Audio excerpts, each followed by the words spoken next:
Okay, hello everybody. Welcome back to Sefer Tanya, coming at you here from the Chabad Israeli Center in Atlanta, in Dunwoody. And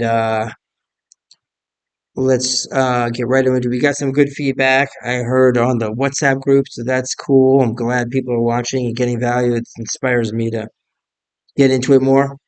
Since you can't beat the Alter Rebbe, right? I mean, he's the best. So, okay, so let's get right into it in memory of Elyakeem. And we all have good news to share.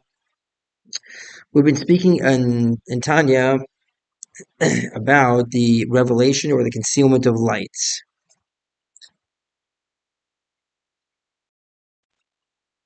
That the light is revealed more in some places, like the neshama, and concealed in other places, like in the body. And so let's just jump right into today. Continue with today, Wednesday, the 24th of Adar Sheni. Happens to be my wedding anniversary, so let's jump right in.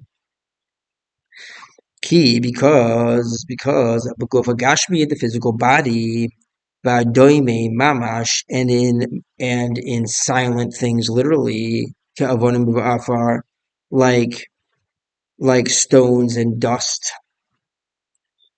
Ha'ara he b'chinas tzimtzum gadol asher ein kemohu. The ray of light is in the aspect of tzimtzum gadol, enormously contracted. I shared that in Kamohu that is not comparable. It's massively contracted. The light which is found in stones or dust. V'achayo shabo, and the light in it, etet kokach, is so small. Ad she'ein bo afilu koyach hatzomeach, that in so much that there is not in it even the power of growth, right? Because you're talking about rocks. U'betzomeach, and in things that grow, ha'ara eno tzimtzum gadol kokach. In things that grow, the ray of vitality is not so much contracted as much as much as the stones. But there are and generally nechalakot arba madrego. Generally, it is divided into four levels: doimim, silent; someach, growing; kai, living; medaber, speaking; keneged, dalit ot shem avaya, corresponding to the four letters of the name Yud Kei Vav Kei. Baruch Hu, blessed be He, shebebenu, that from it, the name Avaya, mushpaim,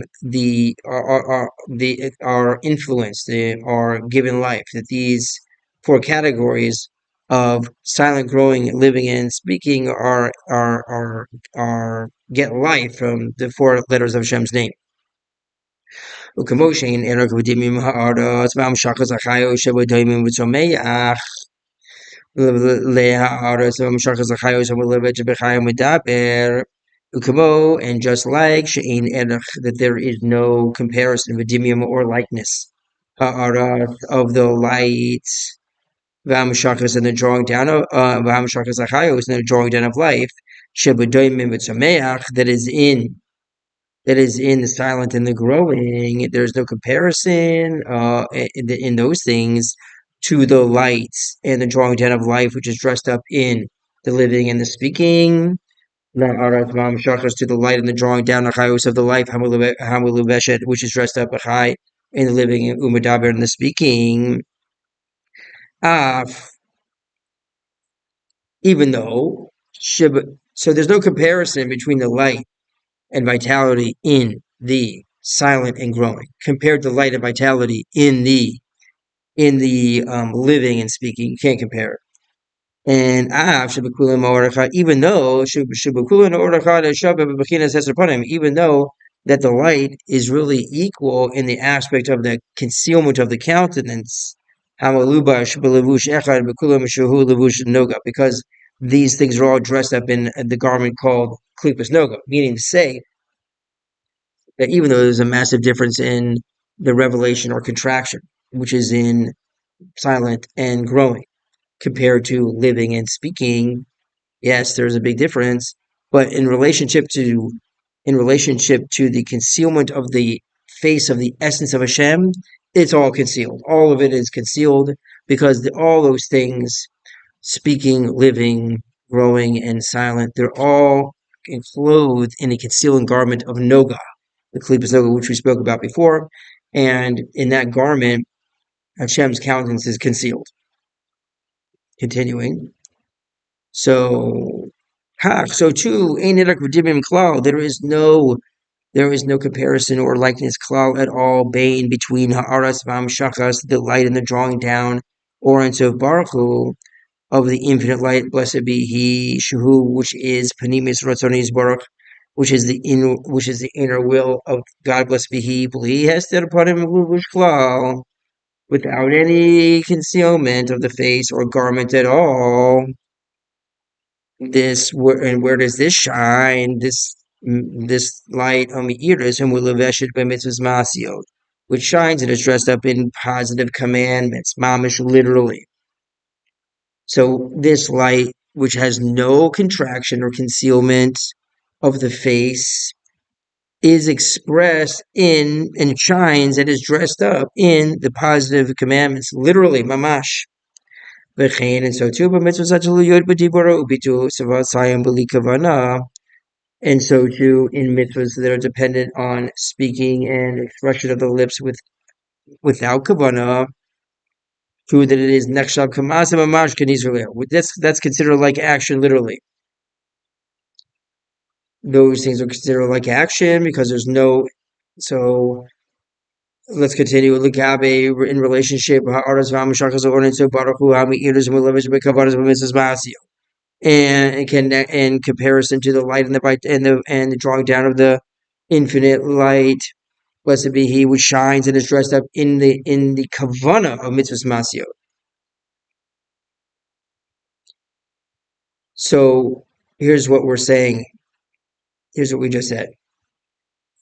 The author Rebbe is making comparison that what is he comparing? He compared the light and the drawing down of vitality, which is found in speaking and living, which you can't compare that type of light, which is found in the speaking and living, to the light which is found in the silent and growing. Okay, you just can't. That's the big difference.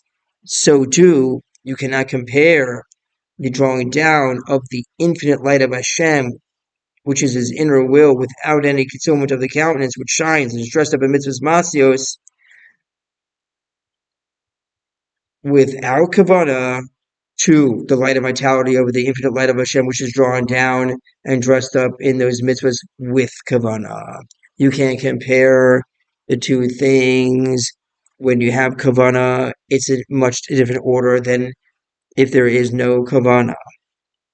Shahadam and mikavena ba'asiyas, that the man intends ba'asitan in his doing of the mitzvahs, to what? Kedei, in order ledafkaboy, to connect to him, Yisparach, blessed be He, Elyakeem, through fulfilling His will, Shuhu Ratzonu Echad, that He and His will are one. That's the intention that a person should have when he's fulfilling mitzvahs, is to attach himself to Hashem by fulfilling Hashem's will, because He and His will, the Holy One, blessed be He, and His will are one. The same for two, because what is a tefillah in the intention tefillah, Kriya Shema, and saying Kriya Shema, or Birkosecha, and their blessings, Ushar Barachot, and the other blessings, Shebekavanato Behen, that He intends in them to what? Medabik Makshavto V'sichlo Yisborach, to attach His thought and His mind in Him, blessed be He. That is today's Tanya. So here the Alter Rebbe concludes with talking about the impact of kavana. That when you have kavana, the kavana, that when you do mitzvahs, to attach yourself to the Holy One, blessed be He. That's your intention. So that light of vitality, which is drawn down due to your mitzvahs, with that intention, cannot be compared to the light of vitality which is drawn down through mitzvahs without that intention. That is today's Tanya for Wednesday, the 24th of Adar, and we're going to conclude here. I'm going to actually record another one tomorrow, Thursday, so that these are recorded when Thursday occurs. It's already there to be seen. I'm glad people are enjoying the prior videos. Let's keep it going. Have a great night and see you right away. I'm going to record tomorrow's right now. Thanks.